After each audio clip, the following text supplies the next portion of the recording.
சாத்தியம் பஞ்சகுலம் சுபாங்யா சோகாநிமித்தானி ததா பஹூனி தைர்யார்ஜிதானி பிரவராணி லோகே காலம் நிமித்தானி ததா பஹூः புராபிசித்தான்யுபலட்சிதானி. தலை பின்னலை கழுத்தில் சுருக்கிட்டாள்.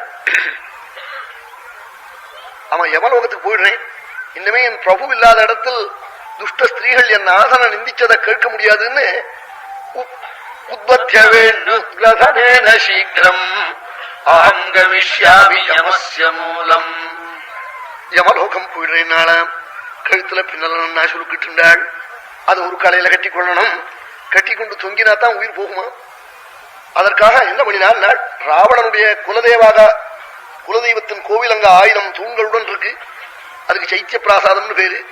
அதுக்கு அன்னடபுரத்துல போய் அவ சுருக்கிட்டுண்டா ஹனுமார் கூட தெரியாம போயிருக்கும், கலையில கட்டி தொங்கினாக்க தெரியாம போயிருக்கும்.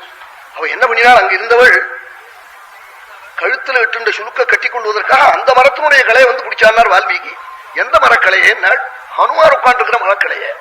உபஸ்திதா மிருது சர்வகாத்ரி அவனுமார் உட்கார்ந்துருக்கிற மரக்கலையை வந்து பிடிச்சாளாம். என்ன அர்த்தம், நல்ல காலம் வந்தா நல்ல இடத்துல வந்து விட்டுடும் காட்டுறார் வால்மீகி. உபஸ்திதாசா மிருது சர்வகாத்ரி, சர்வகாத்ரிங்கிறாள். சரீரம் முழுக்க புஷ்பம் போன்ற அவயவமாம் சீதைக்கு. கழுத்துல சுருக்கிட்டு உடனே கண் அப்படி புதுங்குறதா. சாகாம் கிரஹீத்வாத நகஸ்ய தஸ்ய. அது எப்படிப்பட்ட மரம்னார் வால்மீகி. மகாகவி இல்லையா, பெரிய பொருட்களை உள்ள வைத்து பேசுவர். நகோத்தமம் புஷ்பிதமாசாத, பூத்த மரத்தை வந்து பிடிச்சாள்னார். அருமார் உட்கார்ந்து இருக்கிற மரத்தை பூத்த மரம்ங்கிறார்.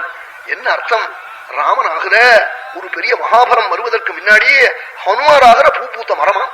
நகோத்தமம் புஷ்பிதமாசாத உபஸ்திதா மிருது சர்வகாத்ரி சாகாங்கிரஹீத்வாத நகஸ்ய தஸ்ய.